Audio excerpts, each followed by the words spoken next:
12 hours, 39 minutes, 38 seconds, yeah. That's just about long enough to wrap this video up, don't you think, folks? Hey, Kilt-Man here, Kilt-Man! At your service. Although, I say Kilt-Man, I'm actually not wearing a kilt, I'm wearing my Siberian combat trousers. Just like this guy here. And man, are they tight. So, this little video, folks, and it should only be a little video, is prompted by a couple of people who've been saying things to me about a particular image from Escape from New York, featuring this guy, our favourite one-eyed outlaw, futuristic bandit, come world saviour, anti-hero Snake Plissken, personified by Kurt Russell for his behind-the-camera demigod alter ego of John Carpenter. Now, the shot in question revolves this thing. Now, Darren Monk, you said something about this. Tom, you said something about this. Davey Tunney, you actually came round to my house. This all happened. See how things happen in threes. I've always noticed this, and you probably have too. It's just, I don't know. It's just things happen in a trio, and that's when you begin to notice things. And I've got posters of this guy and the movie posters and lobby cards, fan art, t-shirts. I've got everything you can imagine, including the entire full costume. Of course. And the gun, which is upstairs. And the throwing stars. And everything. And the radio. Everything, you know. But you come round the other night, and in my hallway I've got like several shrines on the wall to various movies. But The Thing and Escape from New York reign supreme above all else. And on one of the lobby cards there, he said, like, I bet I've seen something you haven't seen. And I went, can I stop you there? I bet I know exactly what you're going to say now. And there is a shot from the film of Kurt Russell and Ernest Borgnine playing Cabby, you know, and Kurt Russell is not wearing the eye patch. And he said, like, that's a mistake. I said, no, it's not a mistake. You've got to go and watch the film. In the film, his eye patch is on. He said, oh, that doesn't make any sense. Why does that happen? Anyway, to further illustrate my point, I'm going to use the medium of coasters. Yes, folks, I'm not prizing them lobby cards and all the stuff off the wall. But let's just go through it. I've got a little set of coasters here. There's a great one. He has just planted the, the spiked baseball bat in the back of Slag's head. Oh, he has just been given all his equipment by Bob Houck and Remy, Tom Atkins and Lee Van Cleef. Here's another one. Now, I'll talk more about that in a minute, that particular shot, because that's a great one as well. And often people talk about that as well. But the shot in question is this. Can you see there? I'm going to ask you, where's the Duke? You can't meet the Duke. Nobody gets to meet the Duke. He's the Duke of New York in #1. The big man, that's who. You get to meet him once and then you're dead. No eye patch. Look closely. No eye patch. Yeah. Okay, that's the shot in question. Why is that there? Why does that exist? People go, that's clearly from the movie. Well, what it is, it's a take, it's a rehearsal. That sequence is not shot in New York. They only shot 2 days in New York, and that was just Liberty Island. The rest was in St. Louis, Missouri, and then obviously Sepulveda Valley Basin in LA, and then is it Wilmington as well, outside, and the studios there. That shot there, where he first gets into the cab with Cabby, who saved him from the crazies, you know. And I'm telling you, you don't walk around down here at night. They'll kill you, strip you in 10 seconds flat. So, there you go. He's in the back of that. That's on a set, that moment. So they just have lights going past and they're kind of jiggling the vehicle. As a lot of the interior of the cab scenes they are on a set. So, that's in between takes. You know, as Kurt also says, as anyone who's ever worn an eye patch, who doesn't actually need the eye patch, it screws you up. It feels uncomfortable. A bit like your COVID face masks, I suppose. You know, it feels uncomfortable and it begins to itch and, you know. But more importantly, you lose your depth perception which is really important because although you've still got one perfectly good eye, you may as well be blind, especially in the stupid motocross boots, which I've got, but I'm not wearing them at the moment because they're so impractical, you know, unless you're riding, you know, a dirt bike, you're doing motocross or whatever. You know, you're not meant to run around in them. They clearly redid the soles on the boots for Snake Plissken because you cannot run, you cannot climb, especially if you've got golf cleats screwed into the toe caps of these things as well. Looks great, but it's massively impractical. So, you can't run around in the dark and the shadows on uneven ground with piles of rubble, paving stones and stuff and bodies and what have you, climbing over walls, leaping through windows, going up fire escapes and running across the roofs of trains, although that wasn't Kurt Russell did it, it was Dick Warlock who did that stunt. Dick Warlock who did all of Kurt Russell's stunts throughout many, many movies, going back to the Disney days when he was a child star. But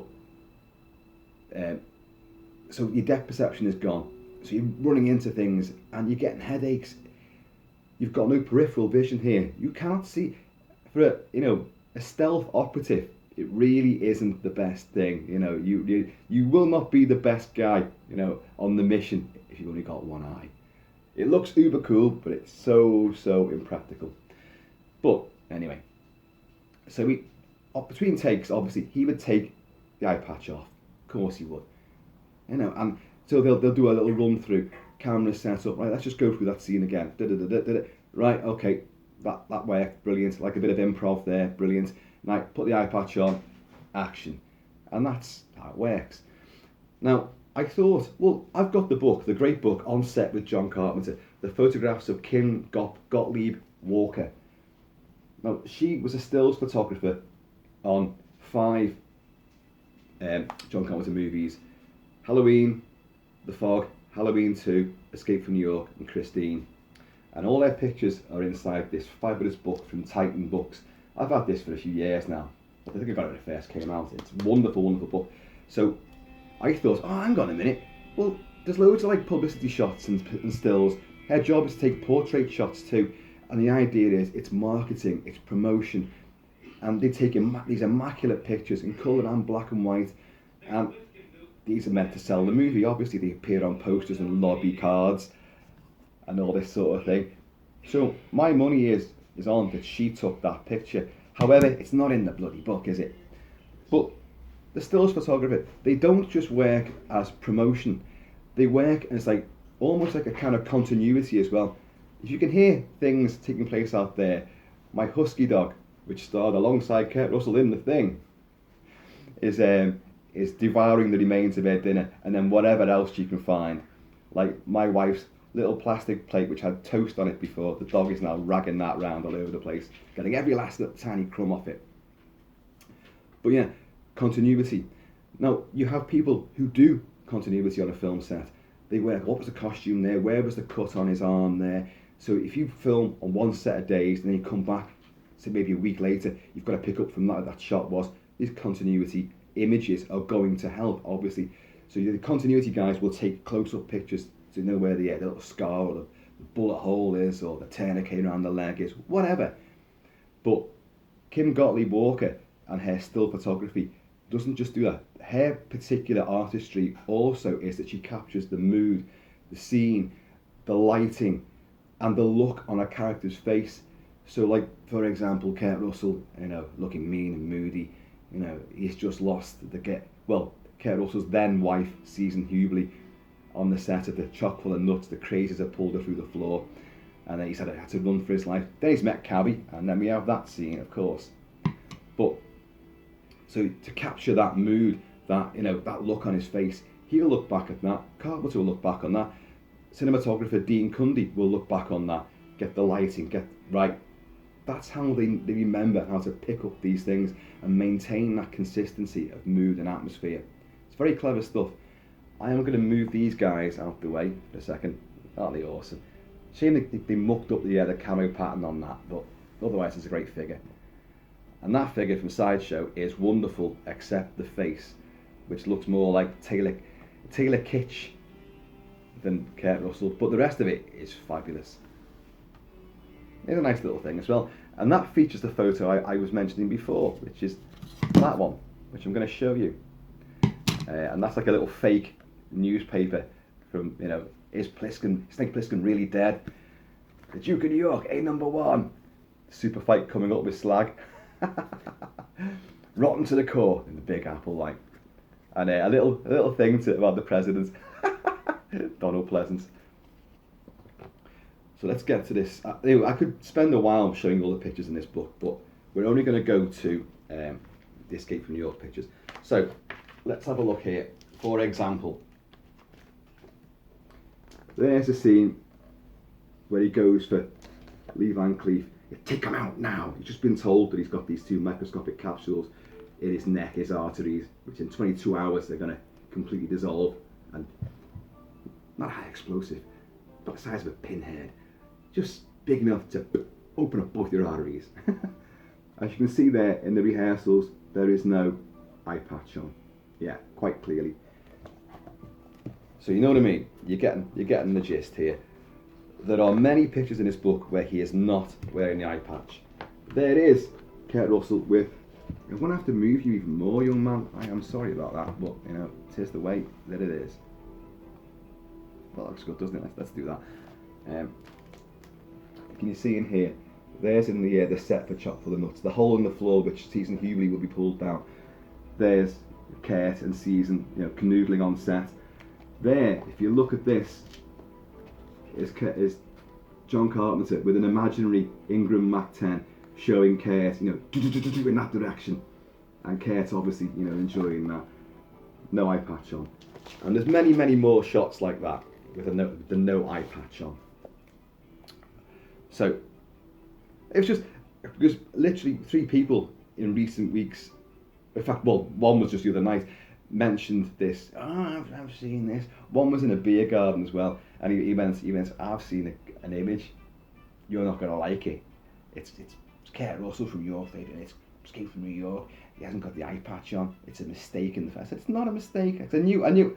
So he got his phone out and he Googled. He said, "There, look at that one." And of course, it was that. And I've got the lobby cards and everything like that, and other art cards, and there are fan posters and loads of magazines from the time which use that still because they're publicity stills, you know. Now that one, that picture there, people go, "Where's that fit in?" You know, I don't recognise any of that. I can tell you right now. Let's get the angle right. That right there is John Carpenter, and right there is Dean Cundy, the cinematographer. The full picture, which is in here. And it appears on many posters and many lobby cards. It looks cool, looks mean to me, but it looks like, when has he got the time to just, you know, sit back, you know? I know there's that great moment just before he meets the crazies, where he's thought he's found the president and it's just a hobo getting beaten up who's got the president's, you know, all this track and trace, see? COVID. Carpenter was ahead of the curve. And it's not the president, so he's like, somebody's had him for dinner. Get your machine ready, I'm coming out. No, 22 hours, Plisken, or whatever. Like, let's find that picture, just to show my point. I'll bet you I can't find the effing picture. There are some wonderful portrait shots. Things like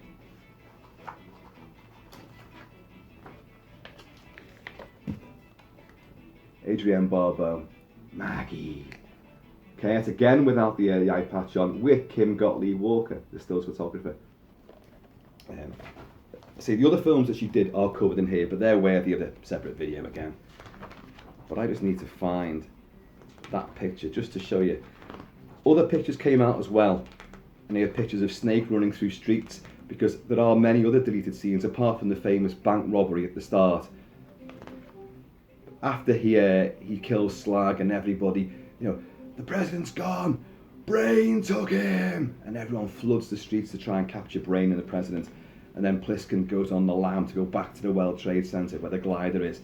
Well, they did film scenes in running through the streets. Plus, when he first lands, you know, on the World Trade Center, he encounters a tribe of Native Americans who are living there. And there's a famous shot. I've even got a T-shirt with this picture on, where Plisken's like on one knee, and it looks like they've got, you know, a garrote round his neck, and there's 2 of them standing either side of him. because that was an action sequence where he does encounter these Native Americans. I know when he goes back there, he finds Brain and Maggie and the president on the rooftop, surrounded by, Redskins, goddamn Redskins. They're savages, Mr. President. And there's a shot of Kurt adjusting the iPad, the eye patch, not the iPad.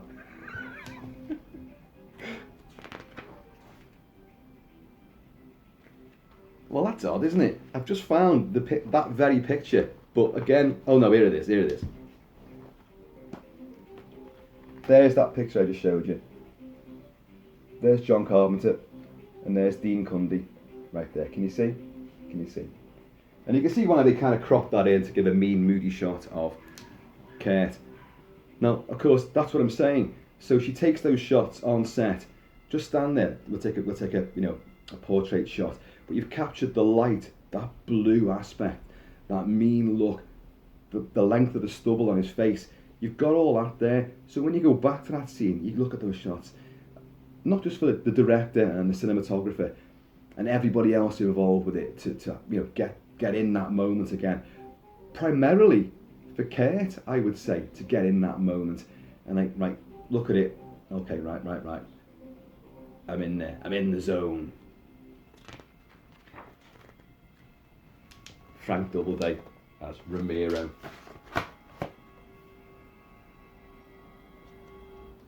You touch me, he dies. You're down in the air in 15 seconds, he dies. You come back in, he dies. In fact, you're going to have to do a hell of a lot just to keep him alive. And he was trying to speak past those fake fangs that he put in there. Sadly, Frank Doubleday has passed away now as well. It's shocking the amount of people that we lose. But that's the way of the world, isn't it? So, listen. Isn't it awesome? But yeah, so I just thought I'd do a little video because everyone knows that Plisken's my favourite character. I often do cosplay as Plisken. And there again, with the eye patch, I've spent all day in huge exhibition halls up and down the country in the full kit and caboodle and the eye patch on, and you're bumping into people and I stay in character. I will not take the eye patch off the entire day, and then I'll go out on the town. Obviously not with the Mac 10, I'll leave that behind, but I'll go out in the pubs and clubs of whatever city that happens to be in, and it works great. I have to take off the cleats, the spikes on the boots, because if you're dancing around, and it's not easy to dance in them Alpine Stars high points, and you're dancing around like big clodhoppers, you some young lady trots over, ooh, you look interesting, and then you raise a leg slightly, and then these golf cleats rake open her lovely, once delectable calf muscle. Doesn't go down too well, But as Kurt also said, I wanted every piece of snake to be weaponized, so the boots would have spikes on them. And it's Kurt Russell's idea to wear that as well. This was never in the script. He turns up literally on the set, and he's got an eye patch on. And John Carpenter's like, no, Kurt, I'm not having that. No, I didn't let you wear an eye patch when you played Elvis, and you got no chance here. And he's like, no, let's just try it. Oh, it's never going to work. Started filming. It worked. It is iconic. A glam rock, shiny, wet vinyl, muscle tee with zips in it. Siberian, grey and white and black combat pants.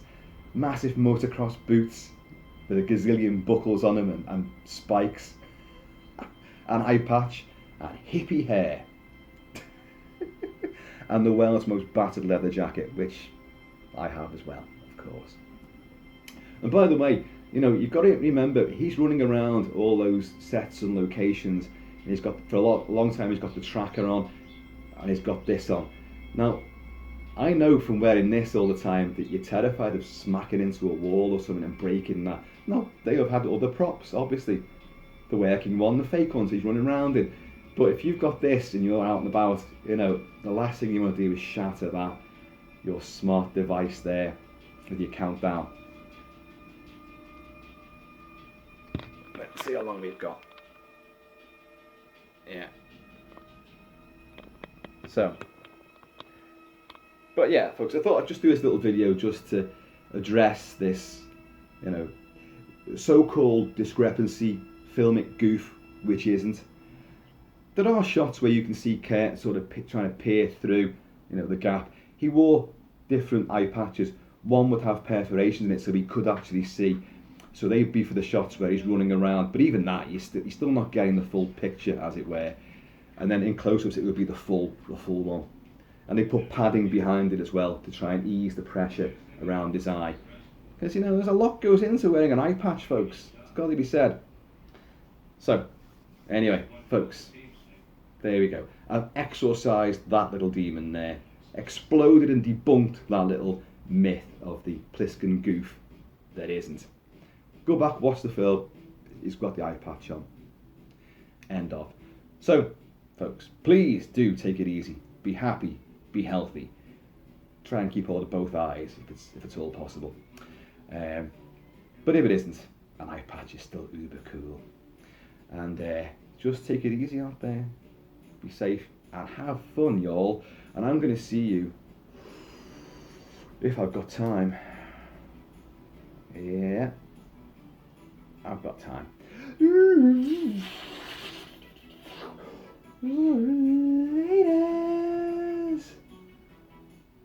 When I get back, I'm going to kill you. The Gulf Fire's waiting.